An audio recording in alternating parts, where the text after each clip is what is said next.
Hey, what's up guys, welcome to the next tutorial about the SQL. And in this tutorial we will learn about the SQL select statement. Okay, so the select statement is used to select the data from the database, whatever we want to select or pick up from the database.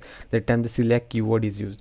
The data returned is stored in a result table called result set, and this is the syntax of the select. Okay, so first you have to say select, then you have to specify what you want to select. Basically you have to specify the name of the columns, name of the first column, second column, third column, whatever you want to specify, you can specify it over here.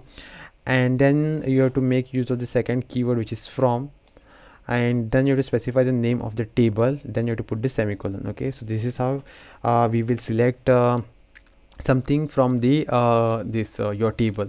If you want to select everything, whatever that is there inside of the table, if you want to select all the columns, like these are the these columns, these are basically 1 2 3 4 5 6 7 columns are there.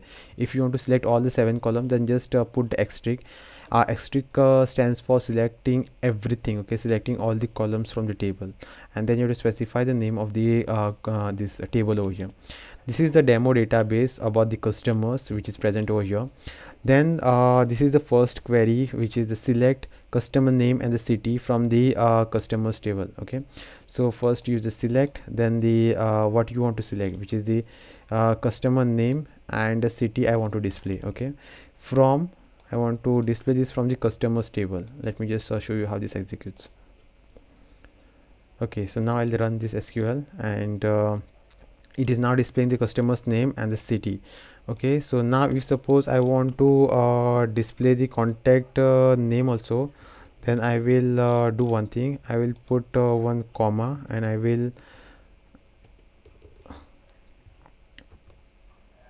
display that also. Okay, so currently there are in the result there are only 2 columns, which is customer name and the city.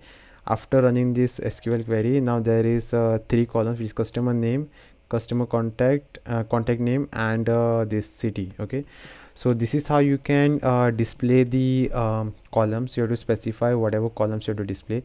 If you want to display everything, if you want all these columns, then to put asterisk. Okay, just put asterisk, run the SQL, and now it is displaying all the data. Okay, so this is how you can make use of this select. Okay, so yeah, we are done with the SQL select, and we have covered everything. Thanks for watching.